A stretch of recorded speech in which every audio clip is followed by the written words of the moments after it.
Hello, my spooky friends. This is John, your host of Maryland Fright, the paranormal podcast that covers everything spooky, creepy, and mysterious in the Midwest. And again, the great spooky guests continue. On the podcast today, I have paranormal investigators from Suddenly Haunted. How you guys how's it doing? going? Yeah, And introduce I'm yourself. Jake. And I'm Heather. Yeah. And hi, Jake and Heather. So we are super excited to have you on. I always love having paranormal investigators on. You guys have the best stories. You guys have the best just investigations. And really what my podcast is about, for you guys to understand, Jake and Heather, is to kind of take away the stigma of haunted places and paranormal. You know what I mean? Right. Because I think a lot of people here, I don't know, please chime in. A lot of people hear the paranormal and they think, oh, it's fake. They're faking it. Or that was just something a friend did to look like it was a ghost there.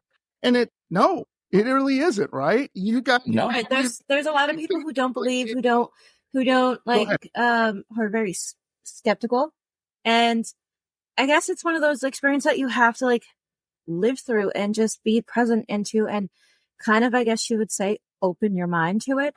But unless you're there, even at a young age, if you experienced a ghost or whatever, like, and you express your story to somebody, to somebody who doesn't believe in ghosts, they're not going to believe it, obviously. You know what I mean? So I think it's one of those things you have to live through yourself. Yeah, you just have to experience it, you know? Yeah, absolutely. Well, let's start out. My first question, Heather, I'm going to start with you. When was your first paranormal experience?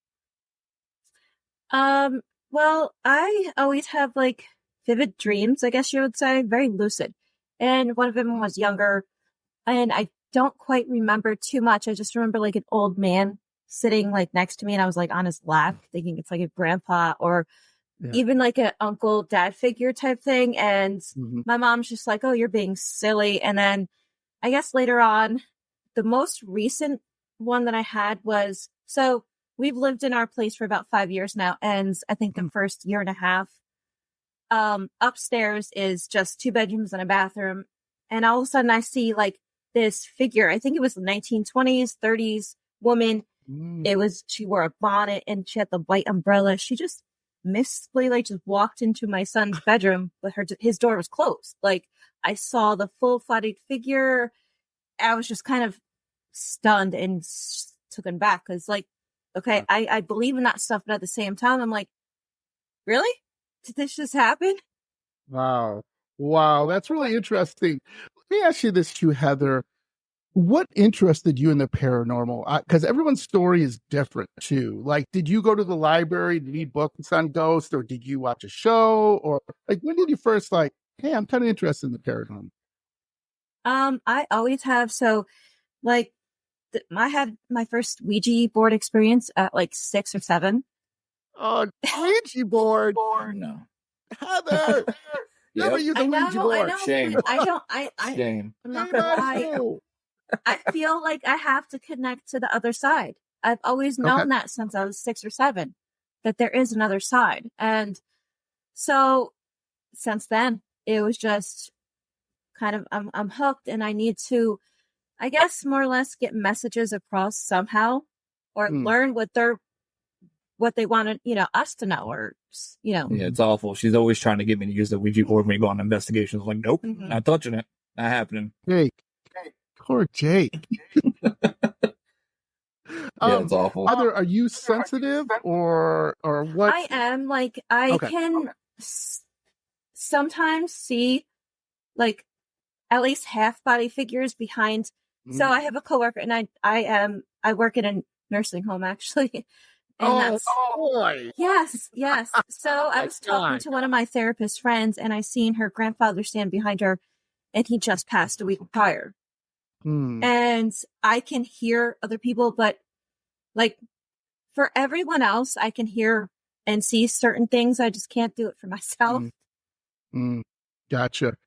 That's really interesting because I have a lot of people like that, paranormal investigators.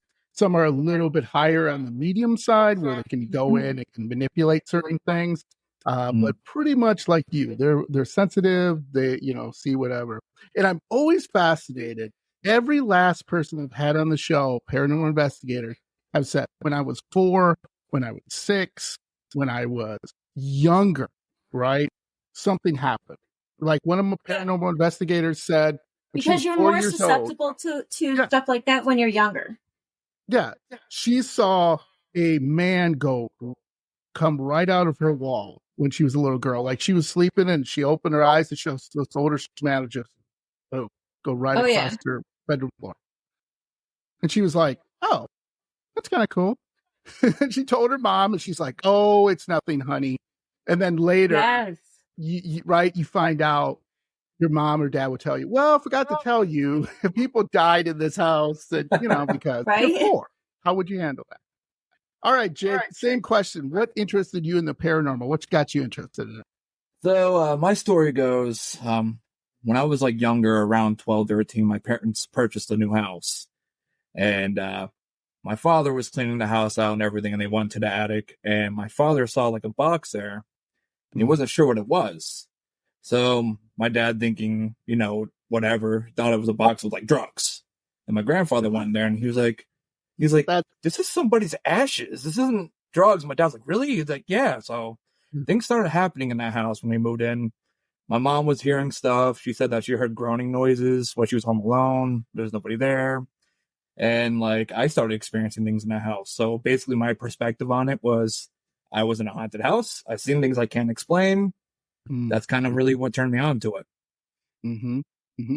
And was that your first paranormal experience?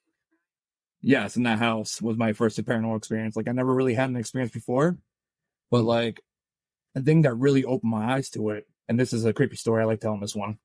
Oh, I was taking a shower one time, and I heard squeaking as if somebody like breathed on a mirror and was like writing on it. You know how you hear that sometimes? And I peeked out of the shower. There was nothing there. So I went back to taking a shower. I heard it again. And I'm like, that's kind of weird. So I peeked back out. There was nothing there. I was like, all right, this is starting to get a little strange. Like, why does this keep happening? So I went back to taking a shower, and about 3 minutes later, I heard it again. I was like, what is this? So I peeked out. My parents had like an old medicine cabinet that has like 2-way mirrors that slide back and forth. Yeah. And when I peeked out, I saw my face looking here. And the one next to me, I saw like this misty, weird figure looking right back at me. And that scared the hell out of me. Oh, hell yeah. And then like things just kind of like escalated around there. And to this day, my brother still lives there, and he says he still hears things and sees things. Have you guys checked it out? Anyone died there? Any? Yeah, I guess 2 people passed away in the 70s in the house. We're not sure exactly like the circumstances of how they passed away, but we're aware that 2 people have passed away in that house. Oh, again, I always hear bathrooms are really bad. I've had paranormal investigators on that said they're taking a shower and they hear whispering, or they feel like, see handprints on their, like they'll have a glass shower like I have, and they'll see handprints on there. And it just is like, woo, that's the most, so weird. You're really defenseless in a shower, right? Absolutely. Like, I really want to come out there naked trying to fight this ghost, Naked. You're not going to like drop kick people or punch them in the face and you're naked. I mean, it's a little weird, right? I can only imagine like somebody just running down the hallway and butt naked. And they're like, what happened? There's something in the bathroom. I don't know what it is. So I asked this question of all married couples who do paranormal investigation. Okay, I've been married for 25 years, and the argument restaurant is open 24/7. Like me and my wife can argue at a drop of a hat, right? So I always want. Yeah, right. So that restaurant never closes, by the way. It still never closes. Anyway, let's say you're on a paranormal investigation. And again, this is the same question I've asked couples, all my couples. And you guys just start, I don't know, bickering a little bit, or maybe not bickering, but maybe just like, no, put the spirit box over there, or put the camera over here. Has a ghost ever said, will you shut up? No. No, Oh, no, on an I wish EVP? they would, to be honest with you. Like, we had one when we were at not the Shanley, what was it? The Hinsdale house. And Oh, we were where's trying that to at? actually, that's in, Hinsdale, New York. Hinsdale, New York. It's like on the far west side of Nice. New York. Right. And we were trying to, because we record everything, but we also try to debunk stuff. Mhm. So if there's like a creak in the floorboard and we're recording, I will walk back and forth on that specific spot to debunk whether, okay, it's me, it's the floorboard, there's an actual ghost, an entity or something. So we were in the midst of like kind of doing that. And I was like, no, Jake, like, I think it's something. And he's like, no, please just go walk over there. Just do it again. Just do it again. And the more I kept walking, I'm like, I'm not hearing what you're hearing. And he's like, Heather, it's your feet. It's the floorboards. Yep. Or the one time Grandpa was going off because the floorboard was a little creaky and they kept like rocking the table, so the Grandpa was going off. Yeah. Yeah. But we tend to work fairly well together. Like we tend to work on like the same kind of level. We don't really bicker back and forth too much when we do it. It's just we kind of do our own thing, and I let her do her thing. I do my thing. We seem to work pretty well together. Okay. Now, have you guys ever been on an investigation where I'll say the spirit or entity wanted to talk to Heather and not to you, Jay? This is all you. You can go ahead and tell them about the story in Hinsdale. All right. There's Yeah, this is pretty crazy. Was it what upstairs? The one where you thought you saw the vision of the woman. Oh, well, Yeah. So I guess apparently the woods is haunted also in Hinsdale. And it didn't take until I came back to my house, I think a day or two later. I was just sitting at my kitchen table, and out of the blue, like I had just this weird vision. I can literally see where this woman was, like, I guess, berry picking, and she came across the two brothers, or the two previous owners, who was committing a crime at the time, kind of, I guess, I don't know if we can say, but was killing somebody. And she, like, one of the brothers she startled the brothers, so he went after her, and I can sit here and tell you descriptively where the blood spatters on the trees are. I can tell you where he buried her.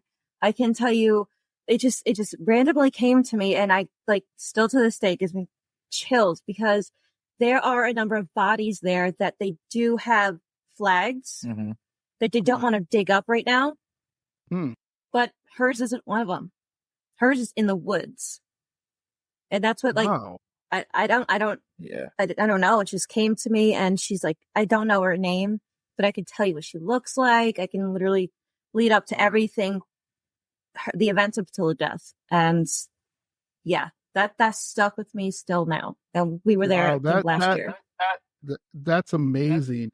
One of the things too, I wondered, when you've been at a location, is there ever been a location that affected you physically? Meaning, I've had hockey paranormal investigators, and they said, I have to walk outside, like I'm super nauseous, or they got sick outside, or they got a huge headache. Or has that ever happened, Jake or Heather, to either one of you? Yeah, usually afterwards we feel like really drained, like we need to kind of like recover a little bit. And like, I don't really get much sleep every time I stay there. Is this something like I know something's around, it's just keeping me awake? And I had a really crazy experience at the Hinsdale because there was Native American burial grounds back in the woods. And while she's sleeping, I'm hearing chanting and drums, and it sounds like it's like right outside the house, and it kept me awake. I'm like, what is that? What is that? But yeah, usually you need, like, it just drains you of like all your energy and everything. You're just really tired. Usually for me, after we do the Estes method, like, I have to stop and recoup. I have to go outside and breathe, because it does take so much energy out of me. And I think maybe a good half hour after that, I'm okay. I need air. I need to breathe. I need to not really think of what just happened, more or less, and recoup my own energy. And that kind of like seems to help. But yeah. Do you ever feel like a weight on you? Like somebody's pressing down on you? Okay. Yes. Yeah, I just feel like something's always just sapping my energy every time I do it. For me, it's more or less like, I guess, a chest feeling, like a smothering feeling. Like something is kind of sitting on my chest. And like I said, that's why I have to stop sometimes, when even in the middle of the session, I have to just stop and step outside. I need to breathe, because it's a lot for me. Yeah. And it's crazy. You Yeah. could definitely tell a place is haunted when you walk in. You can just feel like the heaviness in the air. Mhm. Yeah. Like something negative is there. Yeah. So I was going to ask that when you started an investigation, have you ever started an investigation where you walked in and went, whoa, like Yes. this is heavy? Especially with Yeah. the So family. talk Yes, about the that. Shanley Hotel in Napanoch, New York. The Okay. Let's talk second about I that. walked in there, I literally, I said to everybody, because so we had a group of, who was it, 5 of us with us? Was it 5? Yeah, I believe it was 5. And I literally said that. I was like, oh my God, it's heavy. Something is here. I can tell something Mhm. is here right now. Yeah. Did the heaviness feel like depression? Like just No, honestly, kind of like, what was it? it felt like I said, the whole, like a weight on my chest, but everybody, to me at least, was like trying to come through and speak. And I heard like mumbles and like, who was it? There was the little There was a girl. little girl that fell in the well, yeah. And for me, Oh. I felt the sadness, but not for me, Yeah. but for her. Like Mhm. she just wanted to get her story across, or she just wanted to play or speak to somebody. And I was just like, ugh, it's like gut wrenching. Yeah. Yeah. That's amazing. Speaking of that, has either of you had a spirit attach themselves to you and you brought it home? So far, no, because every time I finish the investigation, I always tell it it's not welcome to come. They have to stay here. We were not going to allow you to come back into our house because I don't want to bring anything here. This crazy one over here buys 2 haunted dolls, though. So I did. What? Yes. Let me go get them. I'll show them. Okay. Yeah, please do. When we end our investigations, yes, we do say you're not welcome to follow us. Me personally, I don't say that because Mhm. I want to learn everything I can about the unknown. Yeah. Yeah. Do you do any sage, heather, or blessing? Or you just basically say, don't follow me home. Everyone else does. We do bring sage with us. I have crystals and everything else.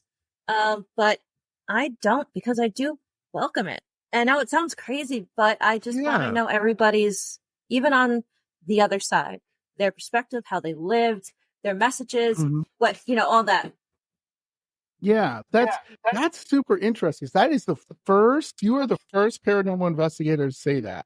Most paranormal investigators I've interviewed have said they stand outside the area, sage, bless, say you're not welcome to come home with us. Please do not come home with us. And then go home. And they never ever leave an investigation without doing that. So that's interesting that you kind of welcome that.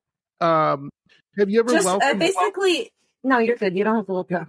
I think it's more or less for the knowledge and the experience to see, because I do believe a lot of people who have passed on do want to say something and do, they haven't moved or crossed over or something because they have a message. They want to, know things and talk. So. Right. So a question for you, Heather, with Jake still getting the dolls and stuff, I have to ask this. Don't take it personally. Has a ghost ever got busy with you? I'm sorry. I can't hear you. I tried to feel you up or tried to, touch you in an appropriate way. But they have for Jake. It was the Shanley Hotel, actually. So the Shanley Hotel used to be, what was it? It used to be a bar. No. The sex thing. What do you call it? Oh, brothel. Oh, brothel. Brothel. Okay. Yeah. Yes. Yeah. And there was 3 ladies of the night, and one felt Jake up. So. Oh, Jake.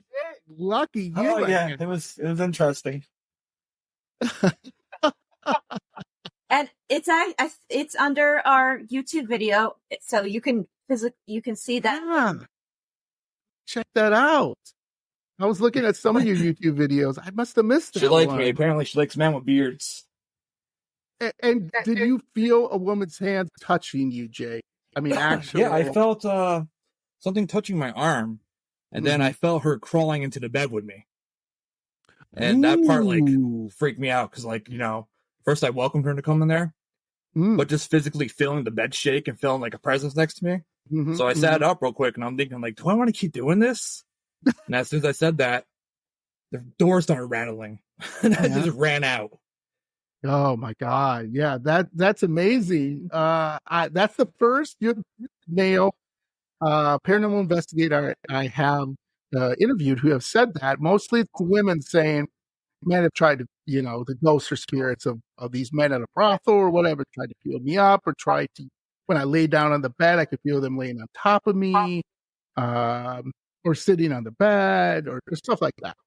I'm like, Oh yeah.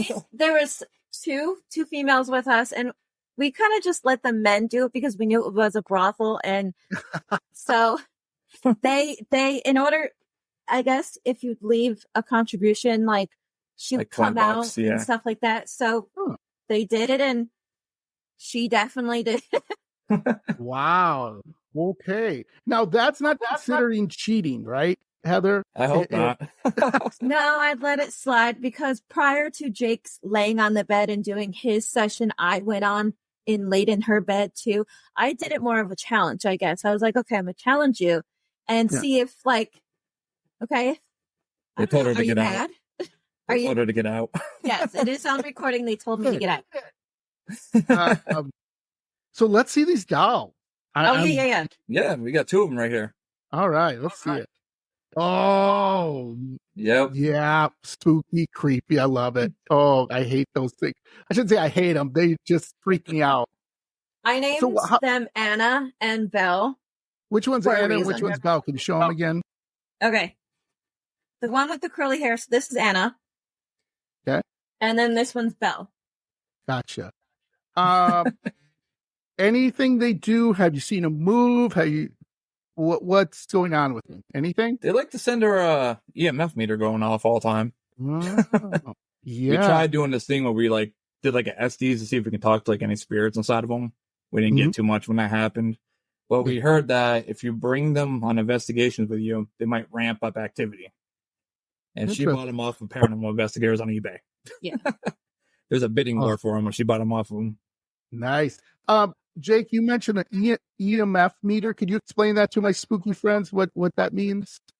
Yeah, an EMF meter is it's a electronic handheld device. Okay. That you use to try to pick up any frequency in an electromagnetic field. You can also use it to try to debunk if there's some kind of electrical wiring or something to setting it off. But usually if you have it somewhere where there's nothing around it's going off, that means it's a disturbance in the field. Gotcha. That's really interesting. But you said when you take them on paranormal investigations, they're supposed to move or talk or what? No, it's more or less. So I guess the other entities and ghosts it basically gives more energy out for them to come and speak to us. Interesting. That's because I know one of the things is with some of the places I've covered in the past, there's a mental asylum in Indiana, and the lady who was basically the caretaker there, she's still, and there still are, I should say, all these haunted dolls that she collected there. And supposedly when paranormal investors have gone in there, the dolls have moved, their eyes have blinked, they have picked up EMF energy, EVPs. I've been on eBay all the time. I would love to keep buying dolls. Jake, what do you think? Jake, you're shaking your head. Not a fan. I want stuff to move. I'd love to see a glass break in my house. The EMF to me is not good. It's great, but I want to see action. And I'm not getting that from these dolls yet.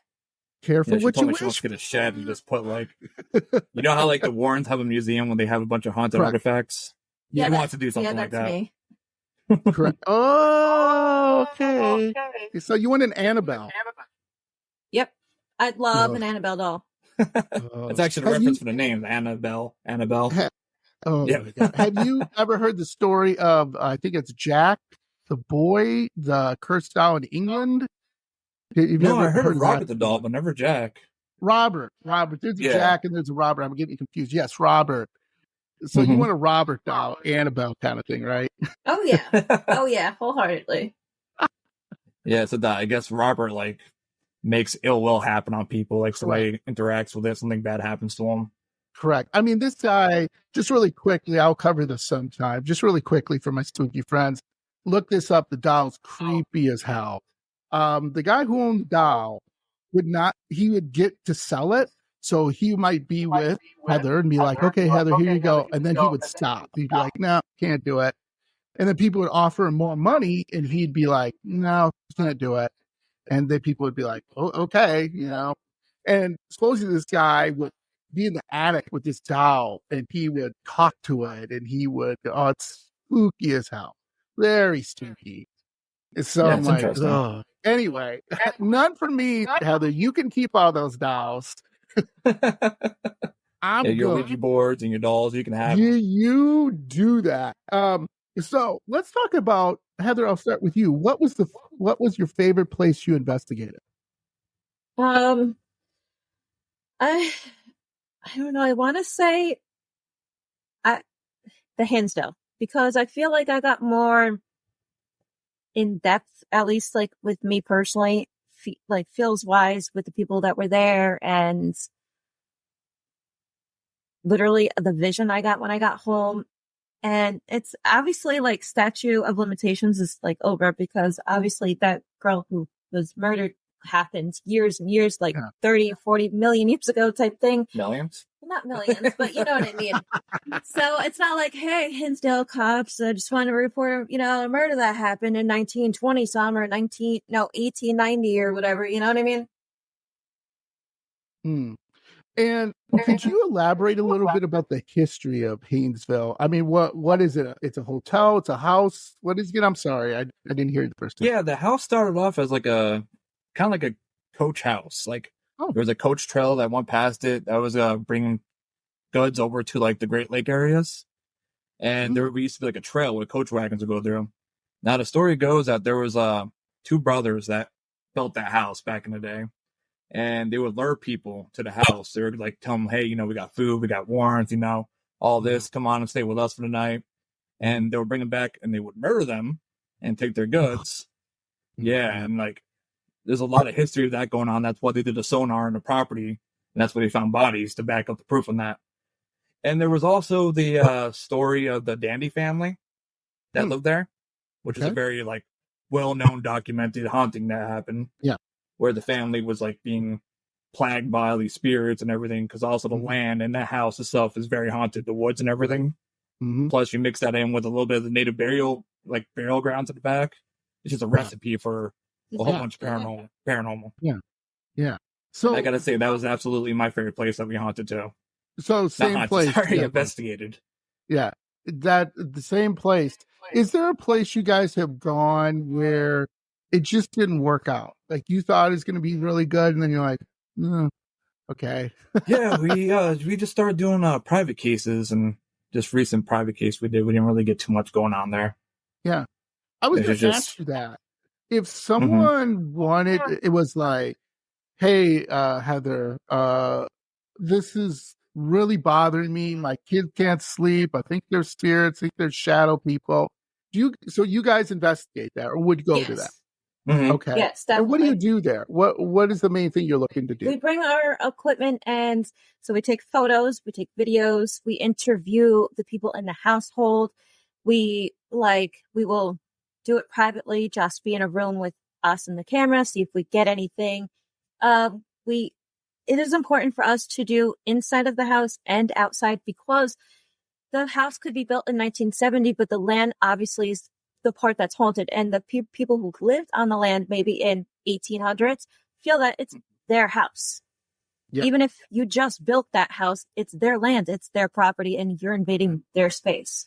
Right. Yeah. Have you ever had to remove a spirit, or had anything like that? No, we just try to figure out if we can validate their claims, if there is something there. So, like, let's say they're experiencing something, they want to know if it's paranormal or not. We would go to see, there's something here. Yeah. So if they want to move on with whatever they want to do with that, if they want to try to get somebody to cleanse it, maybe do something like that. I mean, we can't really do that, but we can at least confirm or debunk if there's something there. Yeah. Yeah. So talk about debunking. A lot of people who do paranormal investigations, they have a style, right? And there's just the way they do it, a method, whatever you want to say. what is kind of your method and your style? Are you looking to debunk? What are you guys looking mainly to do on an We're investigation? looking to, so we want to basically record for others if there is something in a specific place that we're at that time. But if there's a noise, like I said previously, if there's a noise on the floor and I'm like, okay, one of us, it's just in our gut that we don't trust that it's paranormal, we're going to record debunking that noise was the floorboard, not us or not a ghost, before our viewers, because we're not trying to fake anything. We're not trying to say everything that we're doing is real. No, Right. I want to come across as real as possible. I want to show everybody that, okay, in real life, some things they're not real. Some things are completely real, and you can see that. Yeah, absolutely. Jake, too, is that kind of what you're looking to do when you go on an investigation? Yeah, I mean, I would like to bring more proof of the paranormal. I mean, I experience things, and I want people to be able to believe that there's something there. And I would like to be able to shine light on that. You know what I mean? Yeah. Yeah. You know, one thing I always find out too from other paranormal investigators, I mean, you guys are the same way, is sometimes you're just going to live with it and it maybe isn't so bad. Right. And it's just like having an extra friend in your house or something. Yeah. They're not hurting you. They're not really doing anything, but just knowing, that it's your house. Like, hey, this is my house. This is where me and my children live. So as long as we're cool with it, we're okay. Is that kind of the way you would view things if there was a spirit in the house? Yeah, absolutely. Like, if it's not doing anything malicious, you know what I mean?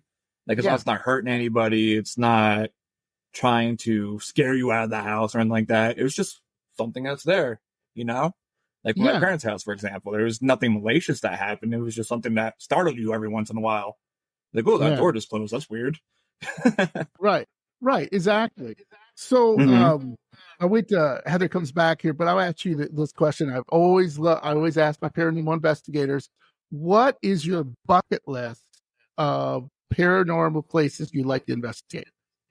Oh man, there's so many I would love to go to. Like, I would love to go to the Winchester Mansion. Yeah, the Winchester Mansion would be one I would love to go to. I would like to go to Sally House. I think that place would be great. My favorite place I would love to go is the Myrtles Plantation. Myrtles, yeah. So why Myrtles? That's an excellent one to go to. Why for you? It's just like something about that land. It just really draws me in there. And the whole style of the house and everything, and the fact that terrible things did happen there. I feel like that place would be like a breeding ground for the paranormal. Something to happen. And the one place I'd love to go to, but I know you can't because it's privately owned, would be Amityville. Yeah. So I already told the story on many podcasts. I almost bought the Amityville house. No way, really? Yes. And I'm going to tell you both that I told every paranormal investigator when I was going to talk to the real estate agent. She said, "Are you in the paranormal and are you an investigator?" And I said, "Well, no, I'm not an investigator, but I'm in the paranormal." And she goes, "Honey," this is exactly what she said. "Honey, I'm going to tell you right now, it isn't haunted. I'm sorry to let you down. I've been selling real estate for 30 years. I knew the DeFales. They were a bunch of crazy whack jobs. They were all on drugs. None of that stuff happened. There is no demons or anything." And she goes, "I'm sorry, but it's true." And it was really funny because then I started talking. I actually called the other families that had been there, and they're like, "Nothing. It's all bullshit. It's all a joke." Wow. And I'm like, "Well, why are you leaving?" And they were like, "Well, look at the house. It's huge. I mean, it has a boat house. It has all these different things you can do." But I have sworn this. If I would buy the Amityville house, you and Heather and all my paranormal investigators can come and investigate. I would love that. Come on down. I told Jake if I ever hit the lotto and became like really, really rich, I would buy the Hinsdale house from Dan. I would. I love Dan. If Dad, he's awesome, but I would definitely buy the Hinsdale house wholeheartedly. That's probably haunted. The other thing she added was, people had to change the address to the house because of paranormal investigators showing up. The other thing she said, the other the other neighbors didn't like the paranormal investigators who've been standing on the lawn at 2 in the morning, Mhm. looking up, trying to see something. So she goes, and then I told my wife, and my wife is not a haunted person. I mean, she hears a door squeak. She like, you know. So she said, nope. She put the kibosh on it. She was like, nope, we're not doing it. Nope, nope, nope. And I was like, oh. And Such a I was bummer. like, that's okay. It's okay. It was, like I said, Jay and Heather, a huge house. I mean, literally, you would have to get a maid or something to help you because it's gorgeous. I love it. But it's Oh, like, absolutely. damn, it's a lot of work. That beautiful Dutch colonial, like, just Yes. Oh, appearance it's of it and everything. gorgeous. Oh, Absolutely. my God. It's beautiful. Living on the water like that, yes. But I do Yeah, find, like, the whole story just so fascinating behind it, you know? It really is. And but the thing is such a bummer that it's just not. It's not haunted. And like I said, the real estate agent, she said, I'll let you come in, I'll let you look at it. And I had a plane flight out to look at the house. And I was gonna bring a buddy of mine who's a paranormal investigator out with me. And then my wife was like, you're not whatever. Yeah. So like, anyway. So Heather, I asked Jake, what would you like to check out for your bucket list of paranormal investigations to look at? What was that asylum in Pennsylvania?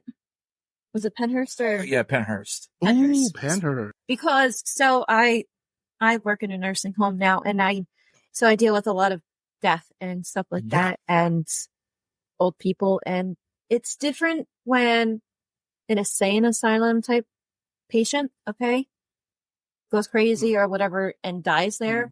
Yeah. That to me is more in depth, more history, because they're hurting. Obviously, people did them wrong. They completely mistreated them. And to me, that's really interesting because I'd love to know their story. Yeah, It's true. absolutely. I feel like sometimes spirits just want to get the story out there, you know? Right. Oh, the suffering and the death and the Exactly. Oh my God, And I just want them to know that it's like, okay, you don't have to suffer. We can talk. You and I'm not scared of you. Hope you're not scared of me. We can just have a one-on-one conversation. Yeah. And if there's anything you want me to disclose to everybody, I can. And then in all hopes you can move on or pass on, or you know what I mean? Or whatever. You don't have to suffer alone. That we're here. Mm-hmm. That's awesome, Heather. I applaud you for that because that's amazing. Most people do not want that to happen. They're just looking to I'd get rather sympathize with, the other half than be completely scared. Oh my God, he's going to flick my hair or he's going to touch my shoulder. No, because human touch is nature. And when they were living, that's nature to them, a handshake, a hug. And sometimes that's the last thing that they felt. So I'd like to, I'm not scared of that. And I welcome it. That's awesome. That's great, Heather. I think that's amazing that you do that because that's very rare. So yeah, a lot of people aren't like that, and they're just like, oh, I'm just gonna record, and we're just like get the clout and this and that and third. I could care less, and honestly, I'd rather like hear their side and get their stories across. Yeah, heartful experience. Like they were a person at one time, and they maybe suffered a lot, or who knows, right? But they're just sitting there in this limbo, going, where do I get out of this? Yeah, which is scary enough. So mine is the Suicide Forest in Japan. Yes, I just want to check that out. If you've heard that. That's like crazy. Like a guys like filet mignon, and they're like the fancy steaks. To me, that'd be like the my filet mignon. Yep. Exactly. Yes. Now I've seen documentaries on it. It's pretty depressing because most people go to commit suicide. Which is, I don't know why. I'd like to find that out personally, and I would like maybe if I did bump against somebody that was trying to commit suicide, maybe because I suffer from depression, very deep depression, and I've learned to deal with it through therapy and other things. I was like, if I could help somebody like you, Heather, like talk to them and maybe get them to stop and view life as a better, I don't know, thing than they're looking at. I don't know, but it just everything. I'm a big outdoors guy, so like I love Me too. camping a lot. I love hiking. Love Yeah, the right. woods. Just check that out and see why your compass goes off the haywire and nothing works. Yeah. And be so cool. And then Bobby Mackey's. I'm sorry, I gotta check out Bobby Mackey's. Play a little boot scooting music. See the well where they threw the head down and they decapitated this poor woman who was pregnant. And I don't know if you know a lot about it. I would love to check that. So, Okay, for me, I strongly believe water sources like wells yes, are that like spirits are drawn to them, and there's a lot going on, and I don't think enough people take their time to investigate wells and water sources and stuff like that, because especially with people, like you said, with depression, okay, it's easier with water sources. And it's like, I don't know, I'm the opposite. Water calms me. It chills me out. If I'm stressed and anxiety, I'm like, Jake, I have to go to the beach. I have to go to a river or a lake. I just need woods. I need to breathe. And that chills, it just calms me down so much. So I really wish other investigators would, I guess, kind of see that wells and water is a big source and take a little more time to investigate those, Yeah, that's great. I love that because, like I said, I'm mostly in the Midwest. I do stories in the Midwest. There's a town, I don't know if you guys have heard about it. It's one of the most haunted towns in the Midwest called Galena, Illinois. And they're on top of a freshwater river. So the river kind of runs underneath the town and it's full of limestone. So yeah, I heard things about limestone too. Yeah. So what paranormal investigators who investigated that town have told me, it's basically like a huge radio for spirits. It's like this big antenna that just calls them in. Have you guys ever heard of that at all? I haven't. Yeah, I've heard about limestone being able to like help with energy and stuff like that, and something about that just draws the spirits to it. I'm not sure exactly what it is about the limestone. Yeah, but I do remember hearing something about that. Yeah, which makes me question, to be honest, because we're from New York, upstate New York, in fact, and we have a thing called Howe Caverns, which is a cave that's like thousands deep down below that they do tours and stuff. And I have been there once before, and that has limestone, tons of limestone. And now that I'm a paranormal investigator, I actually just clicked that maybe I should bring some equipment next time I go and see if I can get anything. EMF tech detective. Since we got on a tour, You never know, but I'm just saying. That's awesome. The paranormal investigator doesn't shut off even when I'm at work, so. See, you're 24/7. I love that. It's the best. All right. So, you guys, I have a quick topic here to share with you that you might want to check out if you're in the area sometime, especially Nebraska. And what it is called is the Museum of Shadow. Ooh, I think I've heard of that. Yeah, so this is really cool. But before I get to it, I get to my sources, get them out of the way. Hauntedhouses.com, the Museum of Shadows. Those are two of the places I looked at and stuff. You can go, I will put the links on my episode for you guys to check it out. So here's a little teaser for you, for Jake and Heather, and for my spooky friends. This 3-story and basement red brick structure with a green awning is the home of many haunted objects and a few spirits of people who died in this building due to past events that happened here over the eras. In this building this is crazy, haunted murder weapons, household items that are haunted, and just about any item you can imagine is on display with its story attached, which I love. I'm definitely going to check this out. People who have donated their haunted objects to this museum because they're just so tired of being scared. That sounds like a playground for me.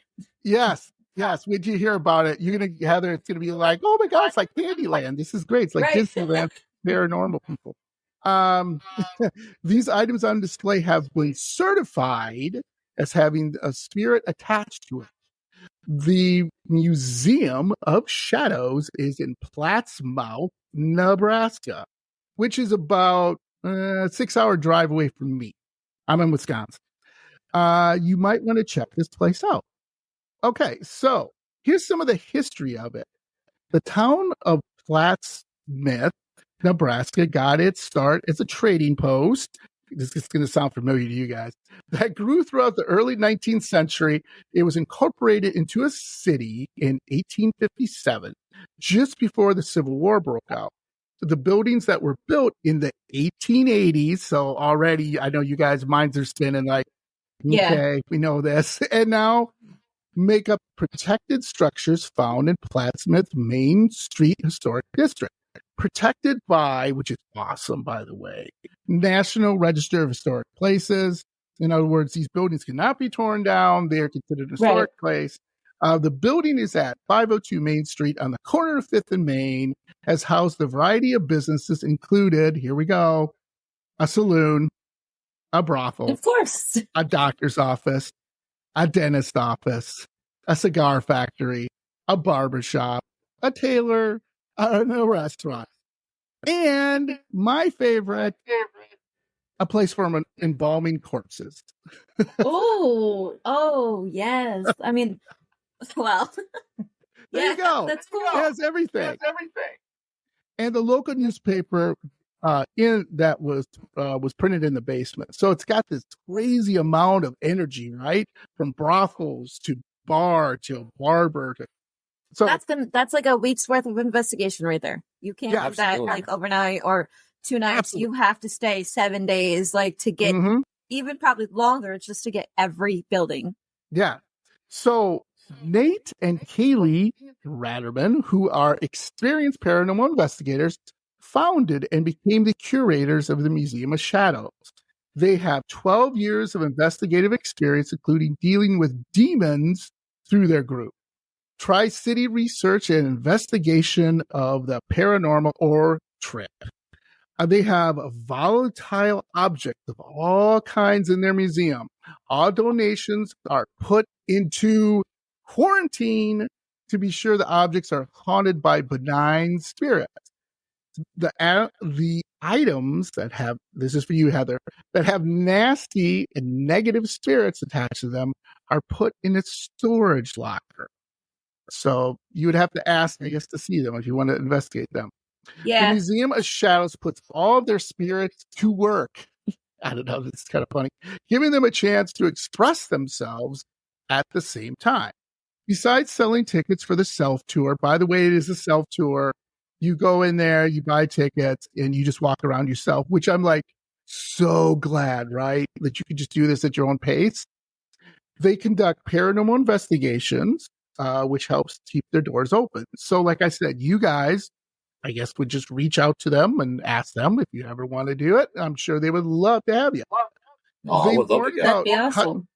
They warn about touching the objects and have cameras to keep an eye on participants and visitors, and which is kind of stupid you have to do that because hopefully nobody would steal one.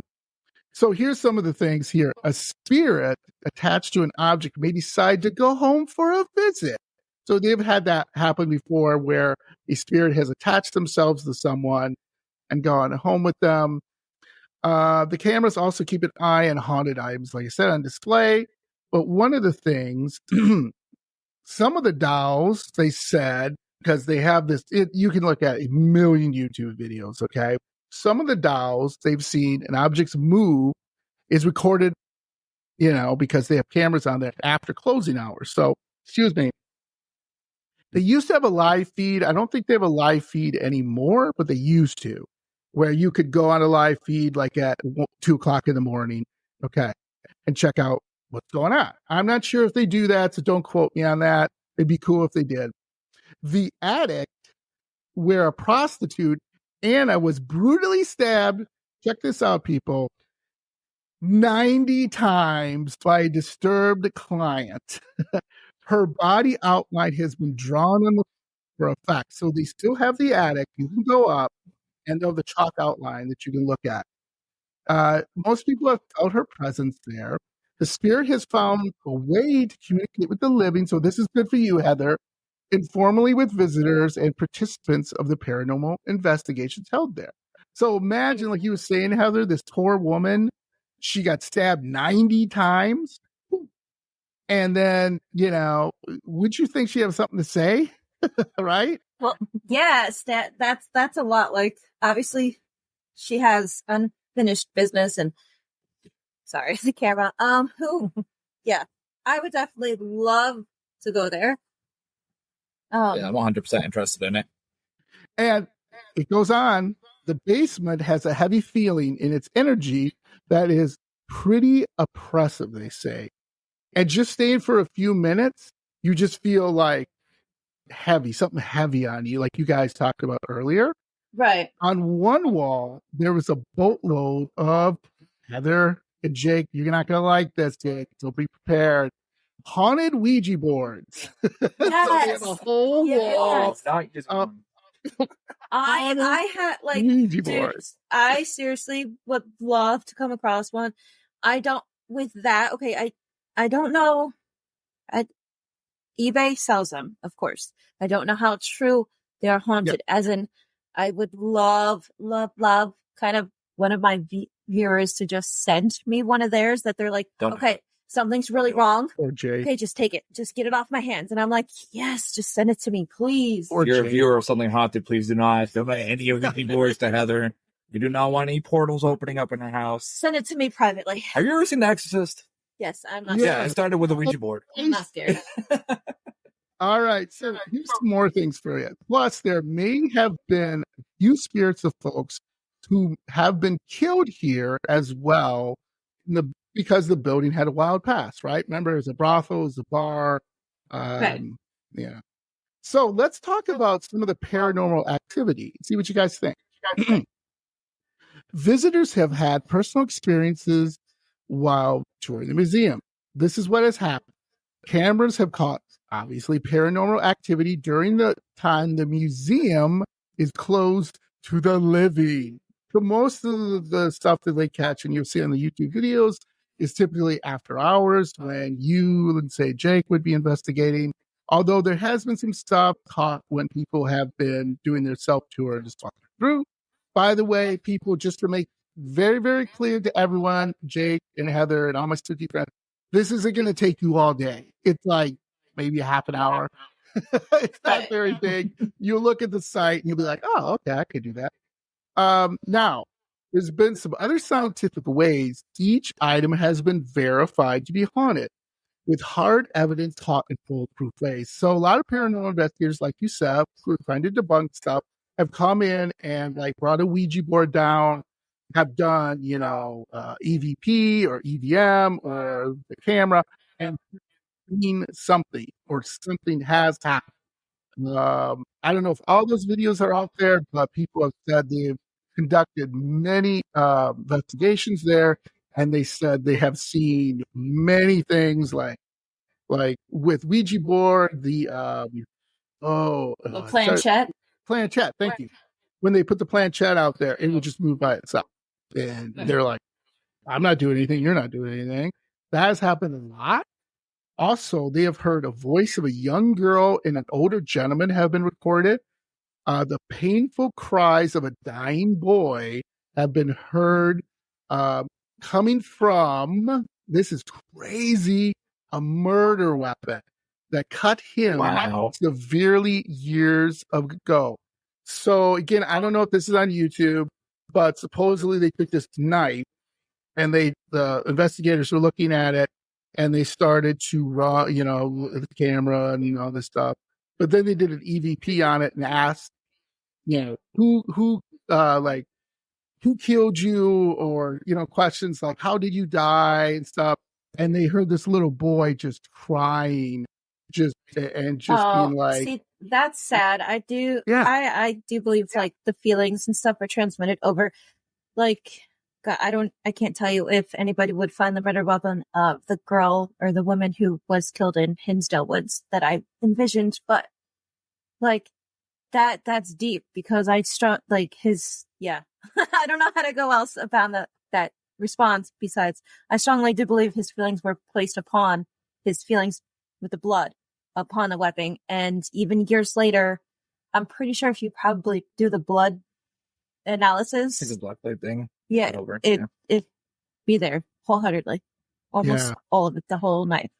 So that would be something for you, Heather, to maybe try to gain contact with this little boy and try to help him, because yikes. And the prostitute was stabbed 90 times. Yikes. wow. Jake, here's another one for you. I'm sorry, buddy. I'm really sorry. You had Ouija boards. Torturing Now me you today, got bud. this. Giggles of little girls have been heard coming from various dolls. So people have set the dolls out, and then they hear girls going, and stuff like that. And EVPs, of that. So sorry, Jake.